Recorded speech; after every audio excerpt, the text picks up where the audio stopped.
Hey there, my friends. A little quick message today, and gosh, you can tell I'm sweating.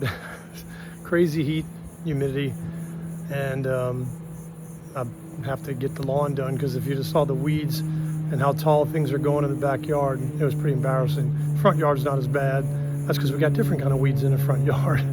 But I get into a couple things real quick because it's just stuff that pops in my mind. I still need to be thankful that I am sweating and miserably cutting the grass because I can. I have the ability to do so. And that is a blessing because you guys already know the brain battle and that the cancers was spotted back, and now I'm on some kind of new medication after another biopsy, which I still haven't gotten over all the way yet. I'm just making the best of each day. I wish I was doing something else. Haven't fished at all this year, not even once. I wish I was out fishing, but doing something else. But that's one of the things I wanted to mention was we got to be blessed even when things are just tough to do, because we can still do them. And I am thankful to the Lord that I have that ability.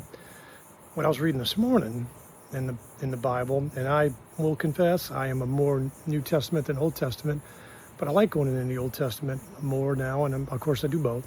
And I'm still going to read more New Testament than I do Old Testament. There's no right and wrong in that as long as you know what Jesus did and why he came and his love put him on the cross. But what I was reading was, I think it was in Psalms 145, there was one of these verses again that I think it's so easy to read over quickly, and I'm sure it may hit different people in different ways, and my way may not be the way it hits you. But I think it said something like, he gives your desires. God gives us our desires. And that sounds like, wow, awesome, man. I desire, a new vehicle. I desire perfect health. I desire all these other things. I desire, that I could do this and that and this. But there's something else that goes to that you got to pay attention to. That, again, I think gets ignored a lot in the Bible is he gives us those desires to those who fear him. So you can love the Lord all day and claim that you love him, but we also need to respect him. And when the fear, again, you can look that up. I'm curious to see what some of you guys may respond is how you look that up into the Hebrew language and also the Greek and see what that fear, because it is detailed, and it also depends on what part of the Bible it came out on. But so much of that in that Psalms 145, of course, now think back to Proverbs. I think it's in the first chapter of Proverbs. The fear of the Lord is the beginning of wisdom.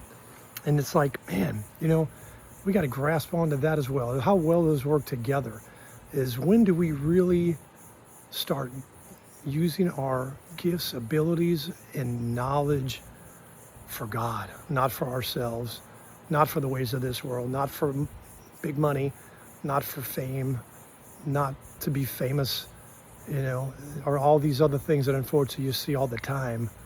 But what is that really about?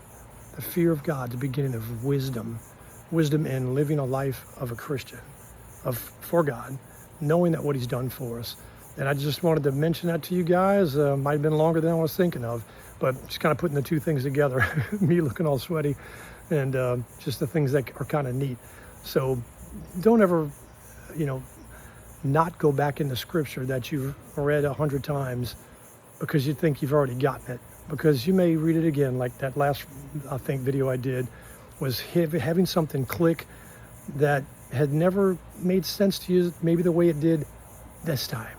So make sure we get back into scripture more often.